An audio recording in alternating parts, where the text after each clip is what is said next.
This is my final presentation on the Impressionist artist Paul Cézanne.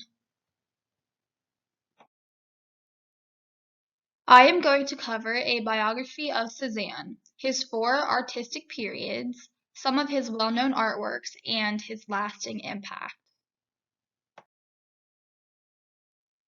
Paul Cézanne was born in 1839 in Aix, France. His father, Louis Auguste Cézanne, was a very wealthy banker. His mother's name is Anne Elizabeth Horine Aubert. Cézanne also had two sisters. He studied at the St. Joseph's School and College Bourbon. In 1861, Cézanne moved to Paris to study art. Here he painted at the Swiss Academy. During this time, he was rejected from the School of Beaux-Arts and the Salon Paris. Cézanne died in 1869.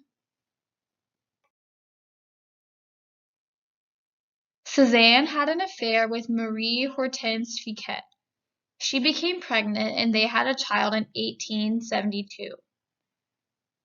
They moved together to L'Estaque because the affair was secret and Cézanne's father did not know about the child. Eventually, they were married in 1886. Cézanne was an Impressionist artist. When he first moved to Paris, this art movement was young. Cézanne became a leading Impressionist artist, but due to the new radical ideas associated with this art movement, Cézanne faced judgment for many years along with other Impressionist artists. Cézanne is known for painting mainly still lifes, portraits, and landscapes.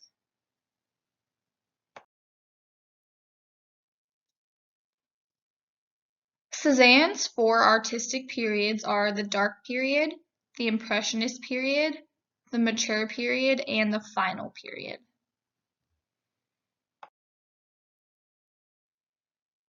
Cézanne's first period is his Dark Period. During Cézanne's Dark Period, he was rejected from salons and the School of Beaux-Arts. A bunch of Impressionists were being criticized. It is obvious that during the Dark Period, Cézanne was suffering from depression. Cézanne commonly used dark hues during the Dark Period.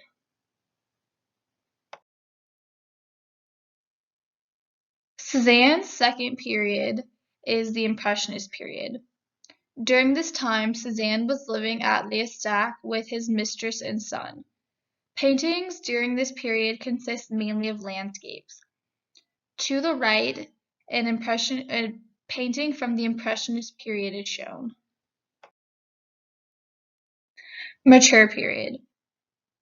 Cézanne's third period is his mature period. During this period, he perfected his landscapes by organizing the natural world.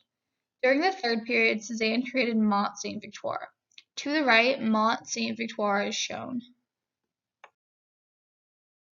Cézanne's last period and fourth period is the final period.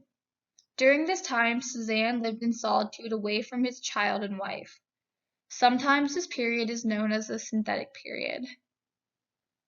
During the final period, Cézanne sold many pieces to galleries. He also created many masterpieces.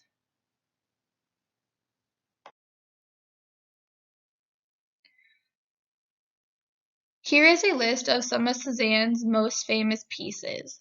These pieces include The Bather, Apples and Oranges, Pyramid of Skulls, Chateau Noir, Mont Saint-Victoire, and The Card Players.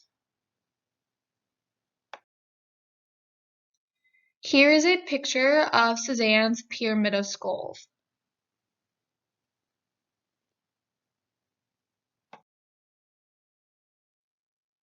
Here is a picture of Cézanne's Apples and Oranges.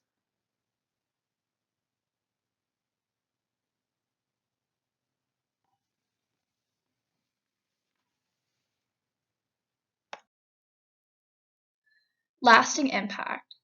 Cézanne is not only known as a leading Impressionist artist, but he is also known as the father of modern art. Cézanne influenced 20th century art.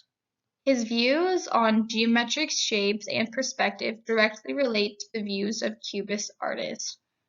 Another way Cezanne influenced Cubism was by directly influencing Pablo Picasso. Many art historians believe Picasso's Les Demoiselles d'Avignon was greatly influenced by Cezanne's The Bathers. To the left, Picasso's Les Demoiselles d'Avignon is shown. To the right, The Bathers is shown by Cezanne. Here's my works cited. Thanks for viewing.